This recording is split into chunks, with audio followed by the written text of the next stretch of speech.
თქვენ სწორედ აღნიშნეთ სამწუხაროდ სამი წლის უკან უკრაინელ ხალხს ისეთი დილა გაუთენდა, რომელიც აგერ მესამე წელია ის დილა არ მთავრდება, ომი გრძელდება.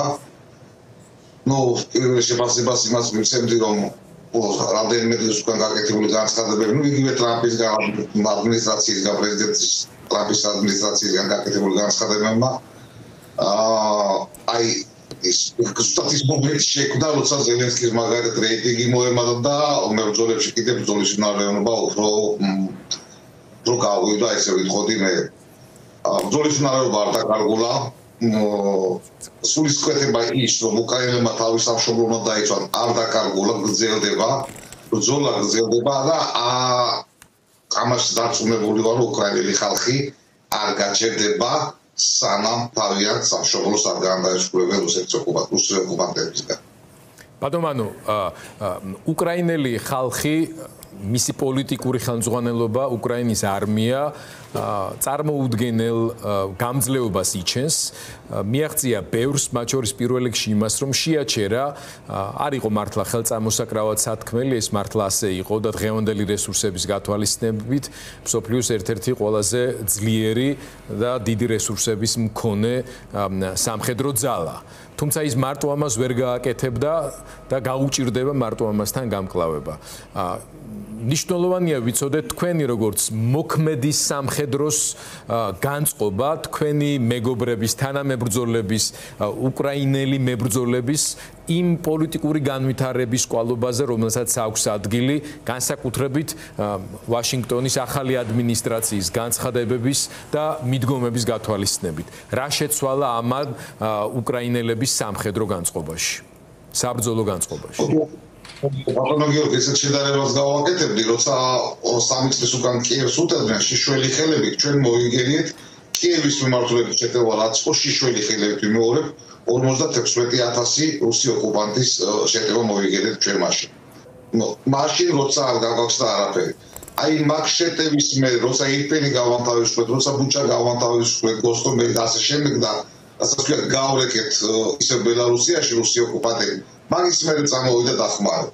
დღეს სხვა უკრაინა გვაქვს უკვე. უკრაინას როგორც თქვენ ახსენეთ ძალიან ძლიერი ჯარით, 800,000-იანი ჯარით და სხვადასხვა გუშინწინ ახსენა პრეზიდენტმა ზელენსკიმ ტექნოლოგიებით ჩვენ რუსეთს უსწრებთ. ნამდვილად ესია, უკრაინა განვითარდა უპილოტო მაგალითად უპილოტო სისტემებით, იგივე დრონებით, იგივე რადიოელექტრონული ბრძოლის კომპლექსებით. ძალიან განვითარდა უკრაინა, ის უკრაინა არ არის 103 წლის უკან იყო.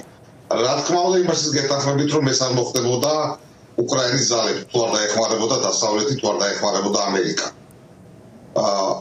დღეს უკრაინას აქვს შესაძლებლობა. თუ ეს დახმარება გაიზრდება, მე ვიტყოდი, რომ პრეზიდენტ ბაიდენის დროს დახმარება იყო და ხოდაშორის აღნიშნული არის კიდევ რა დახმარებაც იყო, მაგრამ ეს იგივე იყო, როგორც მაგათ ადამიანს წვეთოვანი რომ დაუდგა და ეს კაპლი წვეთრო აწვდიდნენ მიარავს. იგივე ტანკი იქნებოდა პეტრიოტს დღესაც იხვეწება მაგათ პეტრიოტებს მაგათაც ზელენსკი.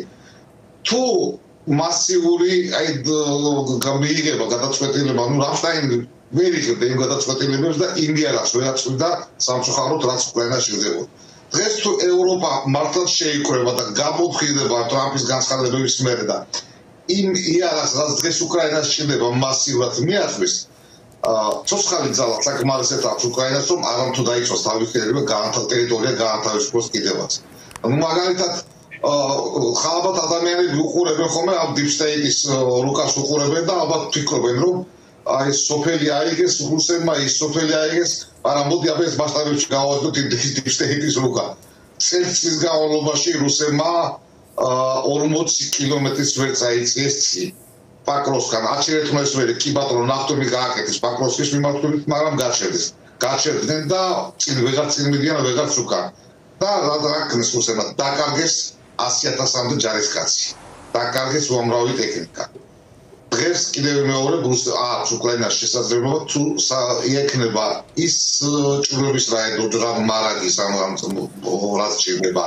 ჰაერს თუ დაიცავს ზელენსკი ახსენა რომ 20 პეტრიოტი გჭირდება. ნამდვილად უკრაინის საჰაერო სივრცე თუ იქნება დაცული და თუ იქნება დაცული, უკრაინას შესწევს ძალა, რომ არამსუ სტაბილიზირება მოახდინოს ფრონტის ხაზის არამედ კონცენტრაციას გადავიდეს და განთავისუფლოს თავის ტერიტორია. და ბატონო, ჩვენი საუბრის ბოლოს აუცილებლად უნდა გკითხოთ, რა თქმა უნდა, ქართველების წვლილზე იმ შედეგში, რაზეც ახლა ვსაუბრობთ, 80-ზე მეტი ქართველი შეეწირა ამ ბრძოლას, უკრაინის თავისუფლებისთვის, საქართველოს თავისუფლებისთვის ბრძოლას. ბევრი ქართველი განაგრძობს უკრაინის მიწაზე თავისუფლებისთვის ბრძოლაში არის ჩაბმული. როგორი არის წვლილი ქართველების ამ პროცესში და თავად უკრაინელების მხრიდან, განსაკუთრებით უკრაინის სამხედრო ხელმძღვანელების მხრიდან, როგორი დამოკიდებულება არის თქვენდამი, თქვენი ქართველი კოლეგებისადმი? ქართველების წვლილი არის უდიდესი იმ ბატალიონებში და იმ ბრიგადებში, რომელშიც ქართველები მსახურობენ, ყველგან არიან წინა პოზიციებში. აგერ ელემენტარულად ჩემს ზოგს უკან არის ქართული დროშა, რომელიც ქართულმა მებრძოლმა ეს დროშა ზუსტად შეიტანა ალბათ 200 წლის მერე რუსეთის ტერიტორიაზე ბრძოლით, გიორგი ფარცვანიაზე მაქვს საუბარი. ესეთი რამე მანამდე არ მოხდარა.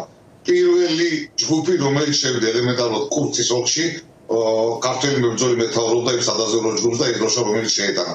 აქედან გამომდინარე, ვამბობ, რომ ძალიან დიდი წვლილი მიუძღეს ნებისმიერ ბრიგადაში, სადაც ქართველი მსახურობს, ყოველთვის წინა პლანზე არის. იგივე ავიღოთ სპეცსამსახურებიდან, ავიღოთ ეს გურმო, ავიღოთ უბრალოდ დაზვერვის მთავარი სამმართველო. ქვედანაყოფ, ქართული ქვედანაყოფის ორი დანასი, სასწაულ შედეგებს ადებს, რომელსაც აბსოლუტურად ყველაფერი გააჩნია. ერთ-ერთი მე ვიტყოდი სპეცდანიშნულების საზღვრებს შორის უკრაინაში, მთელი უკრაინის მასშტაბით ალბათ მესამე ადგილზე დგას იმ მომზადების დონით და იმ შედეგებით, რასაც დებენ. და ასე შემდეგ, ნებისმიერი ქართველი, რომელიც წინახაზი არის, არ აქვს მნიშვნელობა, რომელ ბრიგადაშია, რომელი ბატალიონშია, თავის შედეგს დებს და ძალიან დიდი წვლილი მიუძღვის. სამწუხაროდ ახსენებენ ხოლმე 2022 წლიდან. მოდი ესე ნუავით, 2014 წლიდან აქ ქართველები დაიღუპნენ. ძალიან მაგარი ადამიანები, ძალიან მაგარი პროფესიონალები, ასე რომ 2014 წლიდან დღემდე 2025 წლამდე ამ ომში ქართველებს უკრაინელებთან ერთად, რა თქმა უნდა, ძალიან დიდი წვლილი მიუძღვის. ყველა უცხოელი მეომრები, ვინც კი არიან ჩამოსული და ვინც კი ბრძოლობს, ყველაზე მეტი აქვს გაკეთებული აქ ქართველ მებრძოლებს.